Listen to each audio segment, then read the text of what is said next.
नमस्कार। श्री गणेशाय नमः। ओम नमो भगवते वासुदेवाय।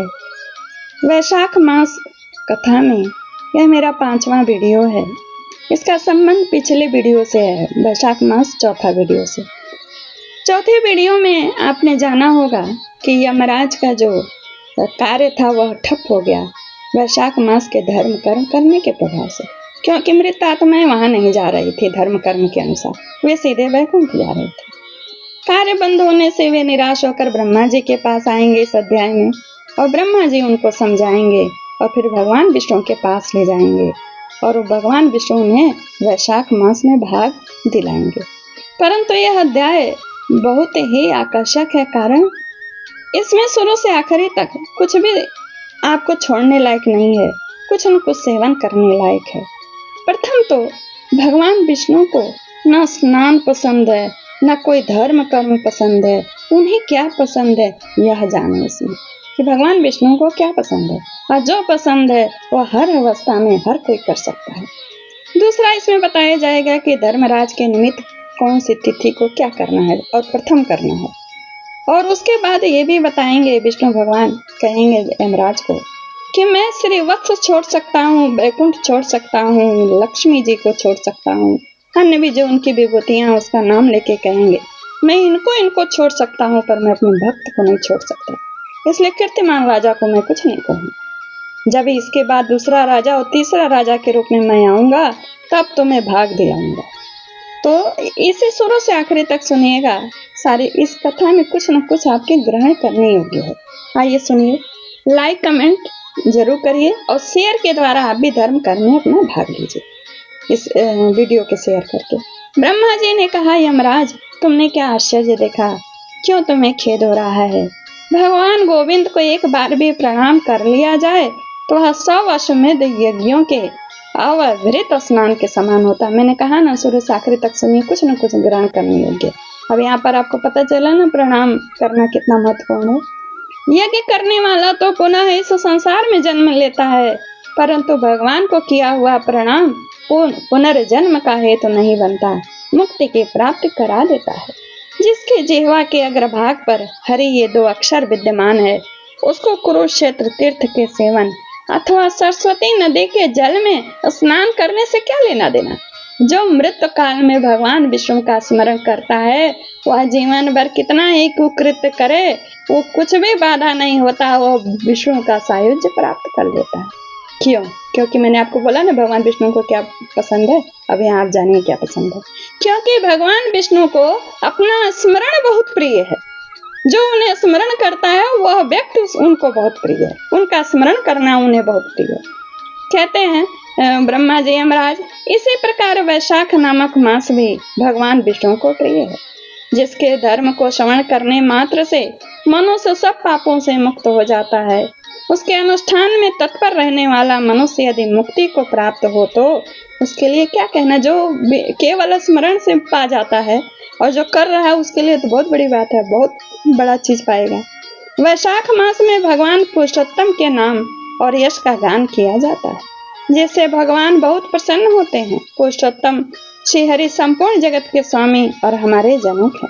यह राजा कीर्तिमान वैशाख मास में उन्हीं भगवान के प्रिय धर्मों का अनुष्ठान करता है, जिससे प्रसन्न चित्त होकर भगवान विष्णु सदा उसकी सहायता में स्थित रहते हैं। भगवान वासुदेव के भक्तों का कभी अमंगल नहीं होता, उन्हें जन्म मृत्यु जरा और व्याधि का भय भी नहीं होता है। कार्य में नियुक्त किया हुआ पुरुष यदि अपनी पूरी शक्ति लगाकर स्वामी के कार्य साधन की चेष्टा करता है तो उतने से ही वह कृतार्थ हो जाता है। यदि शक्ति के बाहर का कार्य उपस्थित हो जाए तो स्वामी को उसकी सूचना दे दे, उतना ही कर देने से वह उऋण हो जाता है और सुख का भागी होता है। जिसने उस प्रयोजन को स्वामी से निवेदित कर दिया उसके ऊपर न तो कोई ऋण है और न पातक ही लगता। ये ऐसा कह रहे हैं यमराज को समझाने के लिए, क्योंकि उसको कोई कार्य नहीं है, यमराज जी को कोई काम नहीं है ना। कहते हैं अपने कर्तव्य पालन के लिए पूरा यत्न कर लेने पर प्राणी का कोई अपराध नहीं रहता। यह कार्य तुम्हारे लिए असंभव है, अतः इसके विषय में तुम्हें शोक नहीं करना चाहिए कि तुम्हें कोई कार्य करने को नहीं है। ब्रह्मा जी के ऐसा कहने पर यमराज ने दीन वाणी में कहा, तात मैं आपके चरणों की सेवा से सब कुछ पा लिया। तब ब्रह्मा जी ने पुनः समझाते हुए कहा, धर्मराज, राजा कीर्तिमान विष्णु धर्म के पालन में तत्पर है। चलो हम लोग भगवान विष्णु के समीप चलें, उन्हें सब बात बताकर पीछे उनके कथनानुसार कार्य किया जाएगा। वे ही इस जगत के कर्ता, धर्म के रक्षक और नियामक हैं। इस प्रकार यमराज को आश्वासन देकर ब्रह्मा जी उनके साथ क्षीर सागर के तट पर गए। वहां उन्होंने सच्चिदानंद स्वरूप गुणातीत परमेश्वर विष्णु का स्तवन किया। ब्रह्मा जी की स्तुति से संतुष्ट होकर भगवान विष्णु वहां प्रकट हुए। यमराज और ब्रह्मा जी ने तुरंत ही उनके चरणों में मस्तक झुकाया। तब भगवान महाविष्णु ने मेघ के समान गंभीर वाणी में उन दोनों से कहा, तुम लोग यहाँ क्यों आए हो? ब्रह्मा जी ने कहा, प्रभु, आपके श्रेष्ठ भक्त राजा कीर्तिमान के शासन काल में जब मनुष्य वैशाख धर्म के पालन में संलग्न हो आपके अविनाशी पद को प्राप्त हो रहे हैं, इससे ही हम पूरी सोनी हो गई है। उनके ऐसा कहने पर भगवान विष्णु हंसते हुए बोले, अब मैंने बोला ना कि त्याग करने के लिए बोल रहे थे, मैं लक्ष्मी को त्याग दूंगा, अपने प्राण शरीर श्रीवत्स कौस्तुभ मणि वैजंती माला श्वेत द्वीप बैकुंठ धाम क्षीर सागर शेषनाग तथा गरुड़ जी को भी छोड़ दूंगा, परंतु अपने भक्त का त्याग नहीं कर सकूंगा। जिन्होंने मेरे लिए सब भोगों का त्याग करके अपना जीवन तक मुझे सौंप दिया, जो मुझ में मन लगाकर मेरे स्वरूप हो गए, उन महाभाव भक्तों को मैं कैसे त्याग कर सकता हूँ। राजा कीर्तिमान को इस पृथ्वी पर मैंने 10,000 वर्ष की आयु दी है, उसमें 8,000 तो वह भोग चुका है। शेष आयु और बीत जाने पर उसे मेरा सायुज्य प्राप्त होगा। उसके बाद पृथ्वी पर वेन नामक दुष्ट आत्मा राजा होगा, जो संपूर्ण वेदोक्त महाधर्मों का लोप कर देगा। उस समय वैशाख मास के धर्म भी छिन्न भिन्न हो जाएंगे। वेन अपने ही पाप से भस्म हो जाएगा। तत्पश्चात मैं पृथु होकर पुनः सर्व धर्मों का प्रचार करूंगा। उस समय लोगों में वैशाख मास के धर्म को भी प्रसिद्ध करूंगा। सहस्त्रों मनुष्य में कोई एक ऐसा होता है जो मुझ में अपना प्राण अर्पित करता है और सर्वस्व मुझे समर्पित कर देता है, वही मेरा भक्त हो जाता है। जो ऐसा होता है वही मेरे धर्मों का प्रचार भी करता है। इस वैशाख मास में भी मैं वैशाख धर्म में तत्पर रहने वाला महात्मा पुरुषों तथा राजा के द्वारा समयानुसार तुम्हारे लिए भाग दिलाऊंगा। यानी पृथु जब राजा होंगे उस समय बोल रहे हैं, वे तुम्हें भाग देने वाले होंगे। उनके वैशाख मास में बताए हुए महाधर्म के पालन में तुम कभी विघ्न न उपस्थित करना, तुम्हें मैं अपना भाग दिलाऊंगा। यमराज को इस प्रकार आश्वासन देकर भगवान विष्णु वहीं अंतर्धान हो गए। ब्रह्मा जी भी अपने सेवकों के साथ सत्यलोक को चले गए। उनके बाद यमराज भी अपने पूरे को पधारे। वैशाख मास के पूर्णिमा को पहले देखिए मैंने बोला ना कब करना है, इसमें आखिरी में आ रहा है ना, इसलिए पूरा सुनना चाहिए। पूर्णिमा को पहले सर्वप्रथम धर्मराज के उद्देश्य से जल से भरा हुआ घड़ा, दही और अन्न देना चाहिए।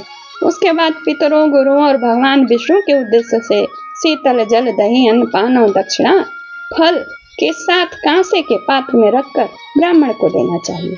भगवान विष्णु की दिव्य प्रतिमा वैशाख मास के महात्म कथा सुनाने वाले दीन ब्राह्मण को देना चाहिए। उस धर्मवक्ता ब्राह्मण को अपने धन से भी पूजित करना चाहिए। राजा कीर्तिमान ने सब कुछ इसी प्रकार किया। उन्होंने पृथ्वी पर मनोवांछित भोग कर शेष आयु पूर्ण होने के पश्चात पुत्र पौत्र आदि के साथ श्री विष्णु धाम को प्रस्थान किया। अब यहाँ मिथिलापति को कुछ संदेह होता है। क्या संदेह होता है? कल्प भेद के अनुसार कथाएं होती है ना, तो किसी कल्प में कीर्तिमान पहले, बेन राजा बाद में था, और किसी कल्प में बेन पहले और कीर्तिमान। जो मिथिलापति सुने थे वो कथा में बेन पहले था, कीर्तिमान बाद में। और अभी जो ये कथा सुना रहे थे श्रुतदेव जी, तो इसमें जो है कीर्तिमान पहले, बेन बाद में। तो अब वो बोलेंगे और क्या समझाएंगे, सुनिए। मिथिलापति ने कहा, महामते दुरात्मा राजा बेन प्रथम स्वयंभू मनवंतर में हुआ था। ये राजा इक्ष्वाकु कुलभूषण कीर्तिमान व वसुक मनवंतर के व्यक्ति हैं। यह बात पहले मैंने आपके मुख से सुन रखी है, परंतु इस समय आपने और ही बात कही कि यह राजा जब वैकुंठ वासी हो जाएंगे उसके बाद राजा बेन उत्पन्न होगा। मेरे इस संशय को आप निवृत्त कीजिए। फिर श्रुतदेव जी ने कहा, राजन, पुराणों में जो विषमता प्रतीत होती है वह युग भेद और कल्प भेद की व्यवस्था के अनुसार किसी कल्प में ऐसा ही हुआ होगा। पहले राजा कीर्तिमान और पीछे बेन हुआ होगा। इसलिए कहीं कथा में समय की विपरीतता देखकर उसके अप्रामाणिक होने की आशंका नहीं करनी चाहिए। यह कथा यहीं पूर्ण होती है। अगले कथा में